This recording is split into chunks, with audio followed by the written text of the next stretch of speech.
Settle in on Off the Ball. Brought to you by Guinness 00. All right, you're welcome along to the latest episode of Settle In with Guinness 00. I'm delighted to be joined in the studio by Jess and Tatiana from Shamrock Sióga Basketball Club. How are you? Yeah, we're good. Great. Thank you. Jess, you might talk to us about Shamrock Sióga. What is it? Yeah, Shamrock Sióga is Ireland's first LGBTQ plus basketball club. It was set up last summer in May, so we're just 1 year old. And we basically create a space for queer people to play basketball in a safe space, essentially. Tatiana, there's a great basketball community across Ireland. Why did you feel the need for an LGBTQ plus specific basketball club? Well, I mean, the existing community tailors so much to everything but that. There's so many policies and things in place, pre-existing notions of what queer people are. And it just goes to show, like, the first queer team that we've grown huge across the last year. We've over 140 people in a group, 80 registered members. It was needed. So when you say catered for everything but that, what do you mean? So right now, trans people can't play in competitive sports, which doesn't really make any sense. And we also have a lot of non-binary folks, and the leagues that exist in Ireland are male or female. So it forces people to conform to one gender, and that's not what Shamrock Sióga is about. It's about inclusivity, having people feel safe and confident in a space, and if you don't feel confident yet, we'll show you how to. Jess, what's your relationship with basketball been through the years? Yeah, so I would have played basketball in school and club, which was the best experience of my life. I played for Colester. Shout out Colester, they were a great team. We were like a family. And then as I got older, I started to identify as non-binary, coming out as queer and just questioning my gender. In my early 20s, I played with another women's team, ABFRC in Artane, and they were a great team as well, but I just didn't fit the mould. There was no space for me in basketball. Took a break, maybe 8 or 9 years, and then I found out about Shamrock Sióga through Instagram, and I found my people, and I fell back in love with basketball. And I initially joined as a social member because I didn't know how much I wanted to get back into it. I forgot about this. And then the last 6 months, we've been prepping for EuroGames, and we've been training 4 times a week and just working really, really hard. And we want to show that we're athletes and we can be taken seriously as queer people in basketball. And those 8 or 9 years where you're away from the sport, was there a gap in your life with not having basketball? Yeah. I didn't know I needed Shamrock Sióga until I had it again. Right. I absolutely love the sport of basketball and the community that comes with it, and I had that in my club when I was younger with my team, and I was missing that for those amount of years, and now I have that again, and I can't imagine my life without it, and I won't be without it going forward. Brilliant. Yeah. What about you, Tatiana? What's your relationship been with basketball? I've been involved in basketball since I was 10, so I previously worked in it. It was my profession, and I was coaching, and that's how I started with Shamrock Sióga. So it was initially like an 8-week program that I said yes to. When my boss asked me, I don't think he knew that I was queer either.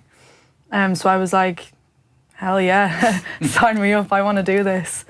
And I think there was about 8 to 14 people at the 8 sessions. And I was like, this is great. I get to coach adults that are keen, that are similar to me, that feel safe because I'm also queer. And I havenent heard of a queer basketball coach just yet that's out and open and wanting to help other queer basketball players. So I approached 2 of the people that were kind of organising everything, and I was like, let's get this down and going and moving. And Jess came along, and we had a great group of people, and it just exploded, and I'd say blossomed is a better word. It's really hard to encapsulate how much it's grown and what it means to people. You just have to see it, Yeah. You both used the term a safe space there a couple of times already. What's the balance within the club then of that culture and that safe space and the competition and the competitive side of You're Yeah. going out playing basketball. You want to win matches. You want to have fun. Yeah. How do you get that balance? Well, the nice thing about Shamrock Sióga is we have 2 different sessions. We have a competitive session and we have a social session.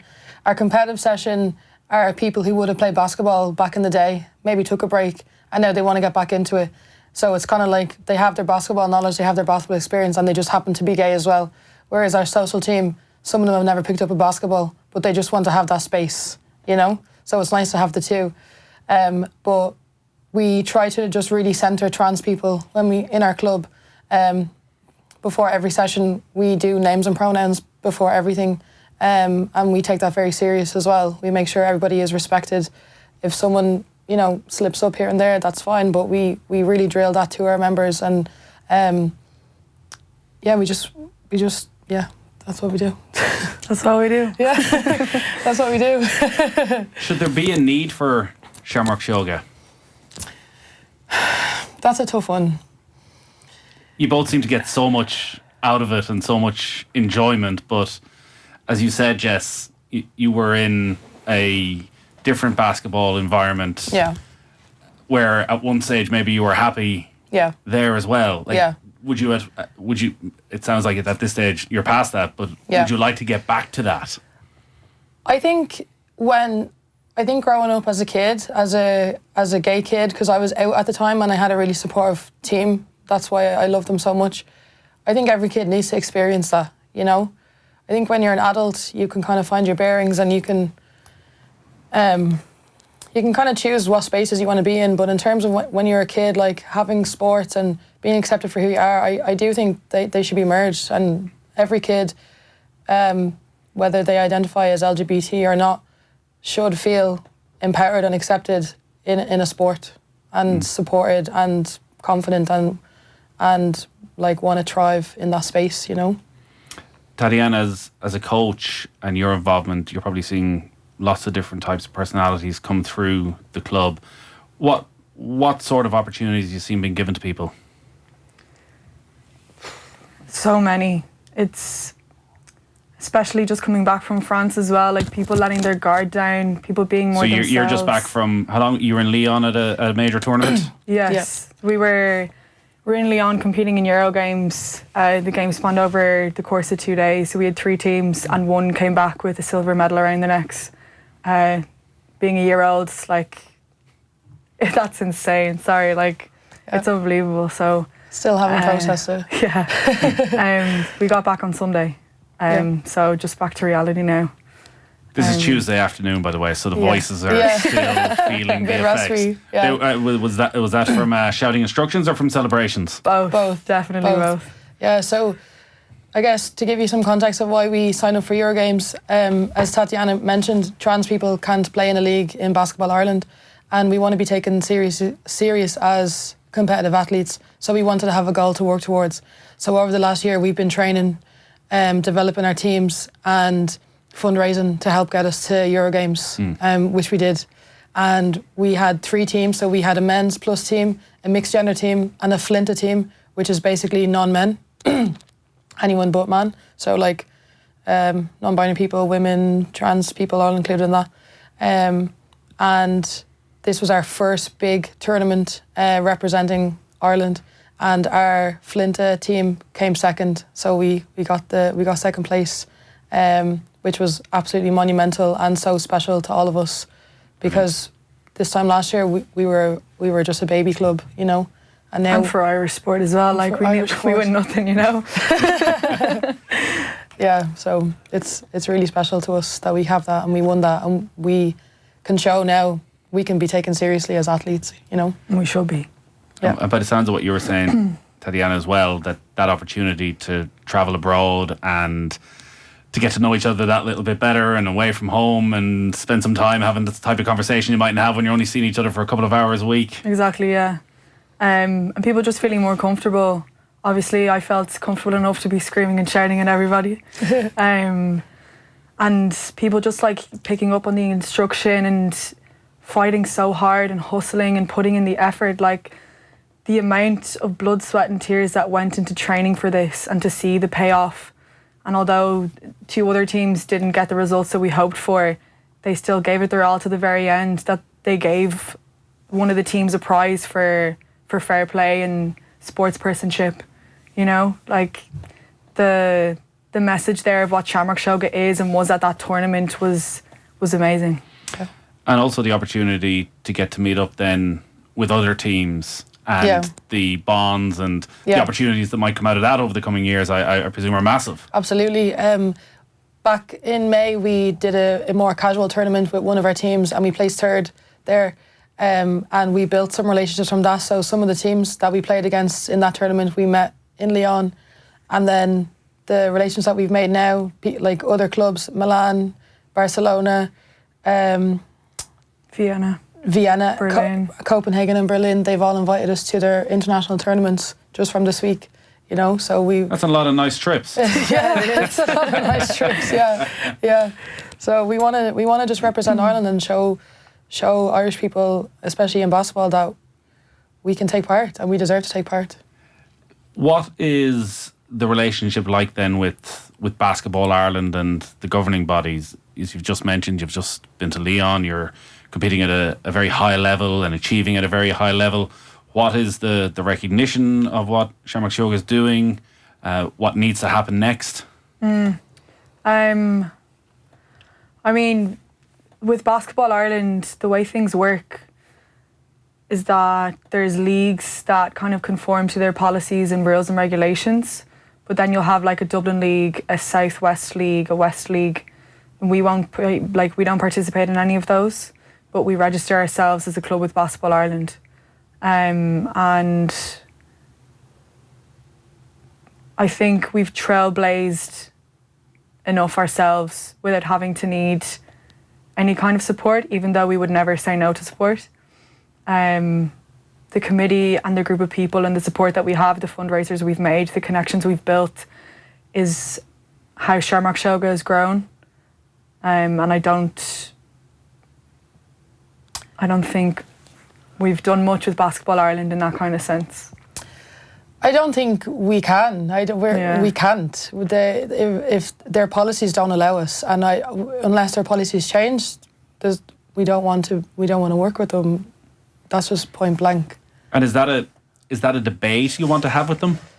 It's more so we would like to liaise with them and update their policies. But to be honest with you, at the rate that we're going and at the growth that we're going, we don't need them.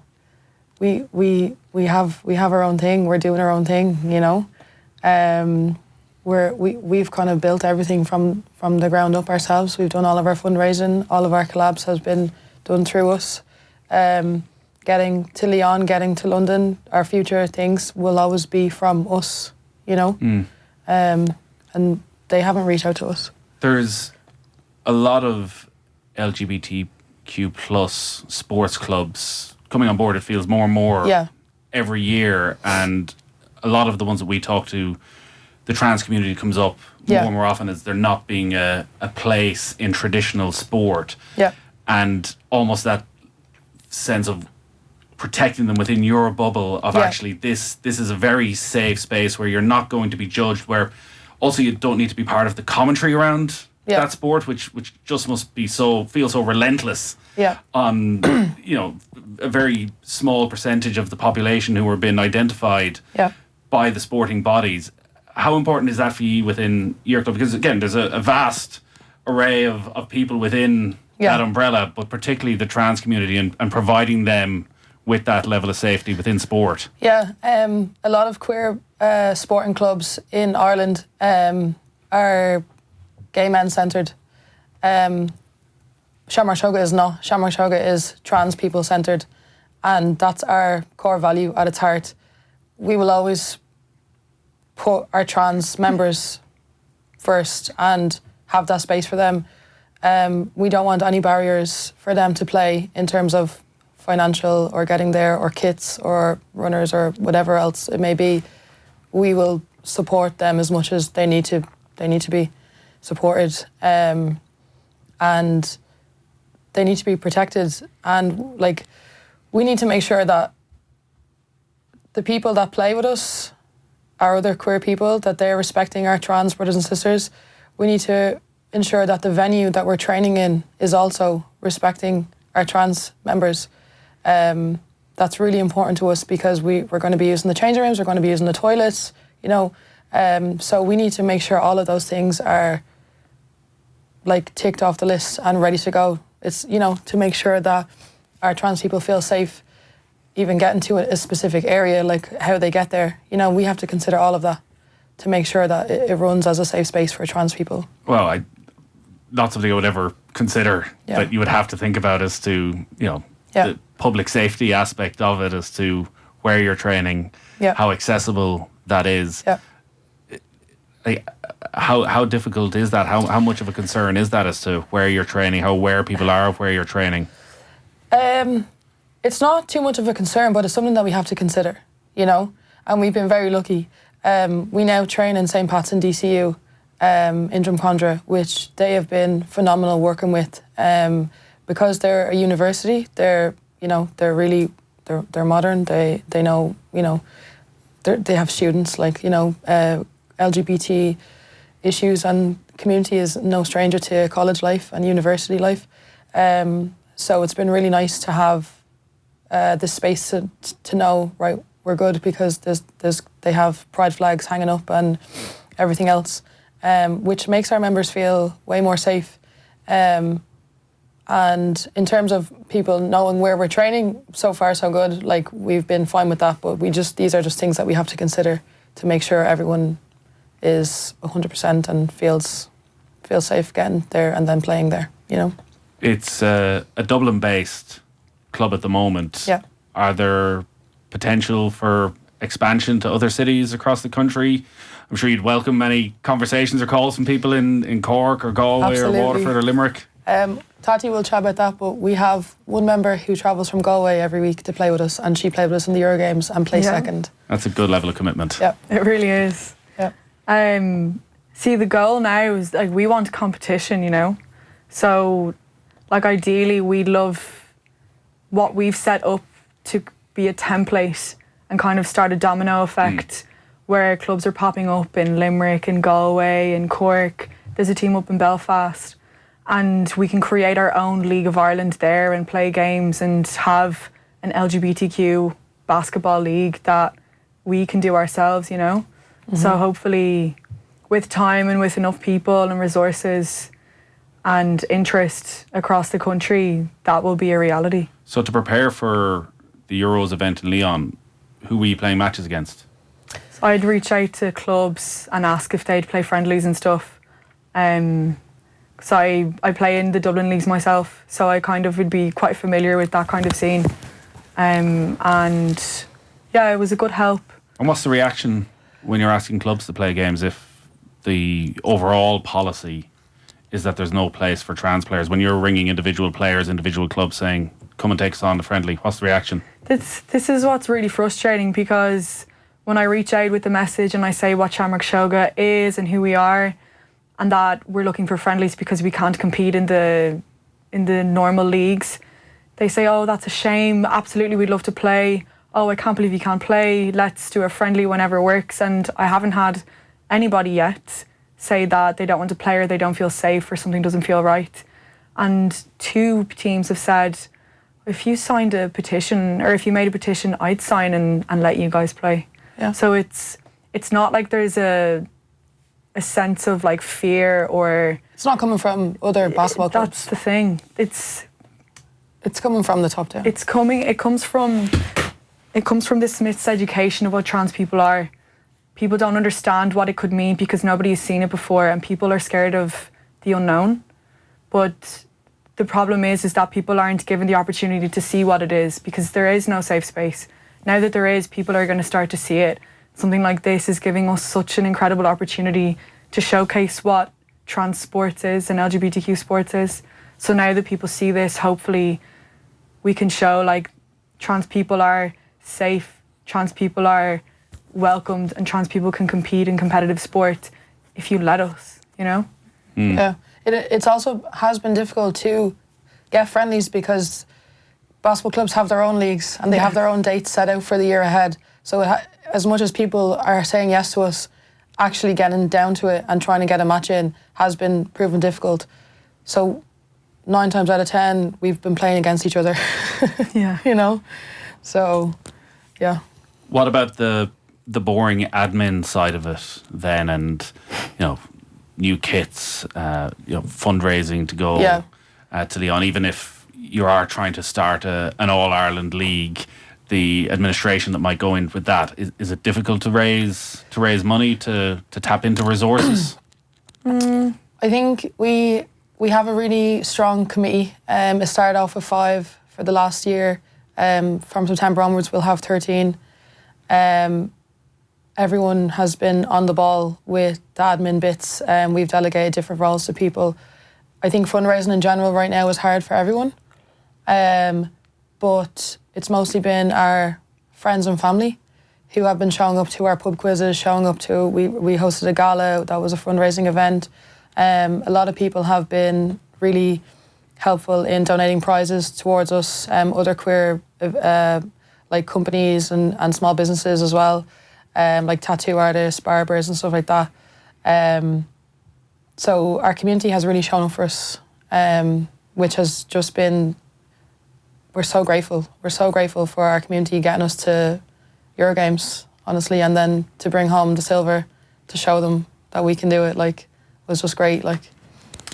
On the two sides of it then, on the sporting side and the more social side, Tatiana, are you finding a lot of people coming just for the social side because you have proven that this is such a safe and welcoming space, that there may not be the greatest or deepest interest in basketball or even playing basketball, but actually just having somewhere to go on a Tuesday night, a Thursday night for a couple of hours where you can relax? That's it's just so important. Yeah.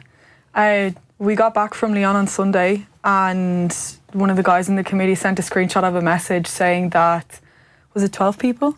Yeah. We had 12 people at social, and we were like, oh my God. So this was August last year? Yeah. Right. So August 2024. And 4 weeks ago, we had 42 people at training. Yeah. So that was our social training. So I'm stating the obvious, but it obviously just shows what an underserved community it is. Exactly. People, the social guys, some of them have never picked up a ball, but even the difference of their skill from when they started to now and what they can do, the development of them as well, is just amazing to see. And it's great because we just clap for everyone, Everyone is it's the celebrated. atmosphere that's created there. Yeah.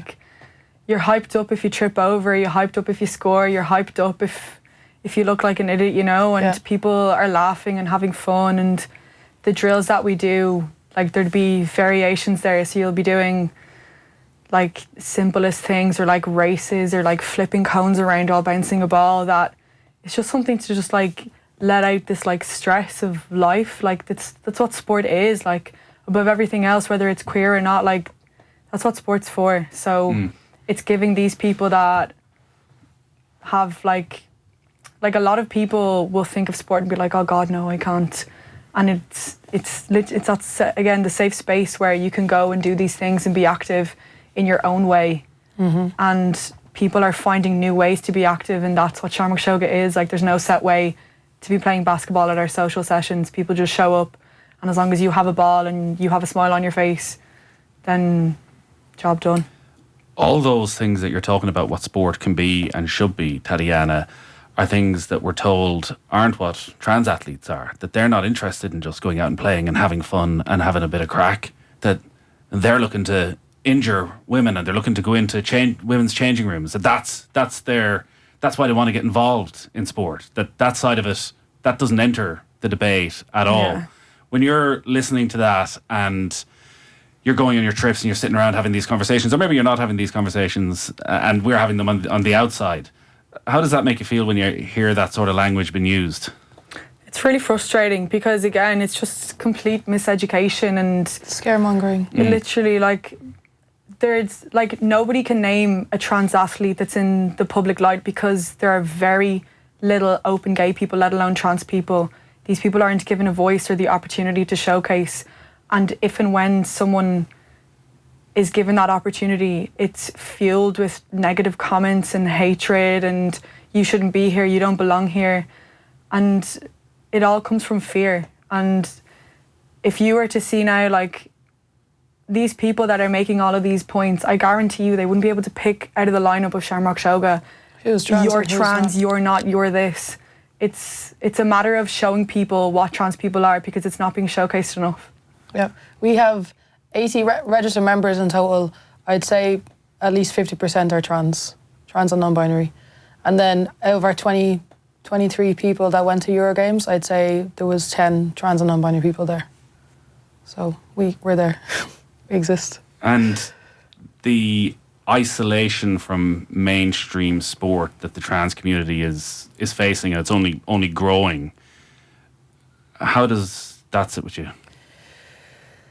It makes me upset and angry, but it also makes me want this more, to not conform to normal basketball leagues and to say, let's make our own. Let's make our own safe space. Let's make our own leagues. Let's create the rules ourselves. We don't need to conform. We don't need to beg people to play. We don't need to beg people to change their policies. Let's just do it ourselves. It's the thing, it doesn't exist yet. Like, there's no base, there's no foundation. Like, we can make it what we want, and we are making it how it is because we're listening to the people that want it. And then more people are joining because they see, oh, that's something I would participate in. That's something that I can find myself doing or see myself doing. And that's why Shamrock Sióga is growing so much, because nothing exists like it. Yeah. And it's the first time, it's the first opportunity people have to be part of something that's so inclusive and also competitive, you know? If you want it to be. Yeah. If you just want to go and have the crack. If you want to go and have the crack. There's also that too. We know exactly how to have the crack. Yeah. It sounds like it. It sounds like it. What's next for Shamrock Sióga then? If we're sitting here in 1 year, 5 years, what does it look like? Do you want to take this one? What's next? Everything. Yeah. Our growth is explosive. As I said, our committee has expanded from 5 to 13. Over the next 4 weeks, we're creating our strategic plan. We're sitting down with everybody, and I suppose we would love... we're definitely going to be increasing our sessions. We currently have 2. Yeah, we had a competitive and a social last year, and then obviously for EuroGames we threw in another, and then we've an outdoor social, but now we're streamlining in to try and kind of create like a really solid foundation for this club so that it exists there, so that no matter who or what comes through, there's this foundation there that will continuously grow Shamrock Sióga. It doesn't matter who's involved. As long as people are there to fuel it, it's going to work. So hopefully we'll have 4 sessions a week. With a 5th, just doing scrimmages on the weekends. We want to host some tournaments, bring all of our new international pals to Ireland. We have a great relationship with our the Belfast basketball team. So we did a tournament. We did Ireland's first LGBT tournament with them last November. So we're hoping to do something similar again this year to raise money. Last year we raised money for Tenny. So we'll be going up to Belfast, and I'd say they'll pick a nice charity for us to fundraise for. In terms of the year ahead, Gay Games is on this year. So EuroGames is every year, and then the Gay Games every 4 years. That's in Valencia in June 2026, and we're locking in for that. We're getting ready for that. Great. And it's international. So the EuroGames is Europe, and then every 4th year is the Gay Games, which is the whole world. Yeah. So always good locations, it seems. Yeah. Valencia be a good spot. The queer community and the trans community is so large, and there's so many much individual thought within that as well. Maybe there's no straight answer to this, but I suppose I would look at it, and we would often talk about how we make mainstream sport more inclusive. The way you're talking is almost actually, I don't want to say you're not looking for that inclusivity from mainstream basketball, but you seem very comfortable with the position that you're in. Yeah.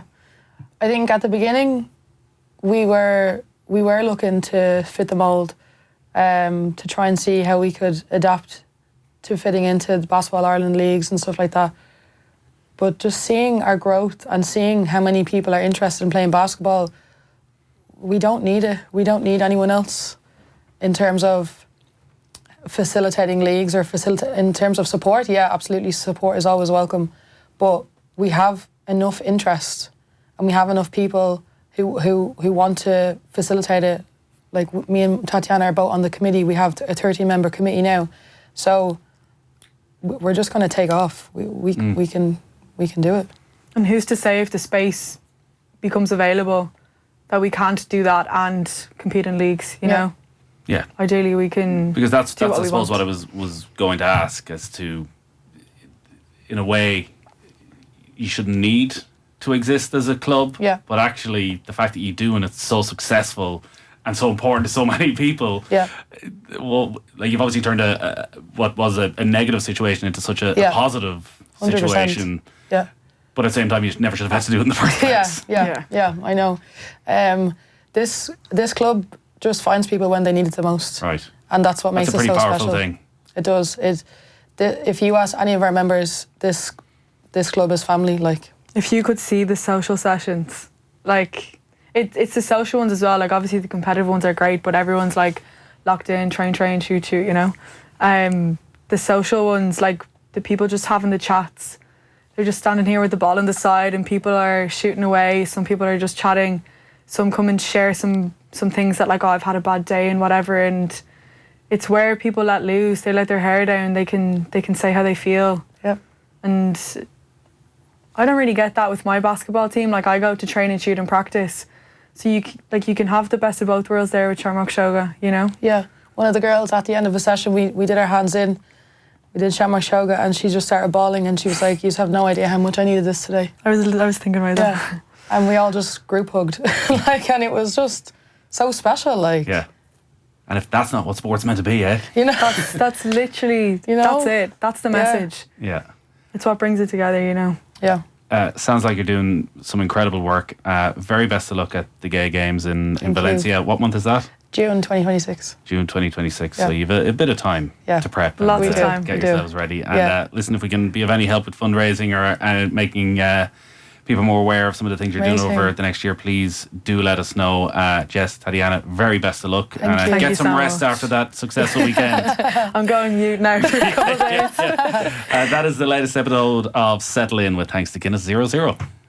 Settle in. On Off the Ball. Brought to you by Guinness 00.